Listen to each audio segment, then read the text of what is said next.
Hey, so welcome to my 2-minute Saturday. I hope everyone's weekend is off to a great start when they're watching this video.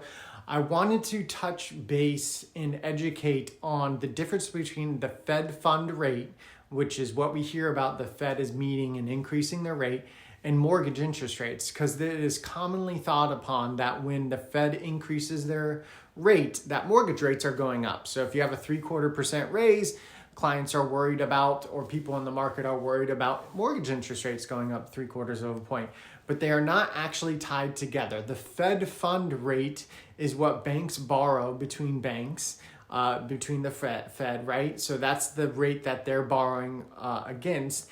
And mortgage rates are determined by the investors and the mortgage investors in the mortgage world, as far as a whole piece of the pie of whether should I put my money in stock, should I put my money in mortgage-backed securities, should I put my money in crypto, or whatever it may be. So mortgage interest rates don't always go up when the Fed meets.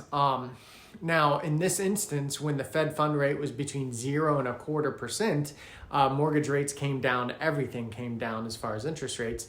And now they eventually had to increase it, and albeit it's not a very soft landing by the Fed this year, because we saw a 3% increase from December 31st at the peak.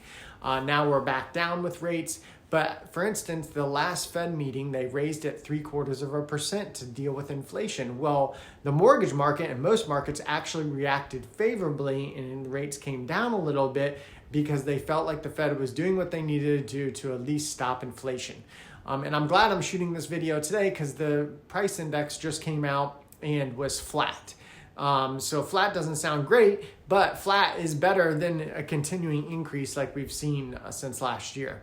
So keep in mind, now and forever, the Fed fund rate doesn't always equate to mortgage rates going up. They're two different indexes, and that is something to always keep in mind. I hope this is helpful. If you have any questions, of course, reach out to us at the Family Mortgage Team, and have a great rest of your weekend.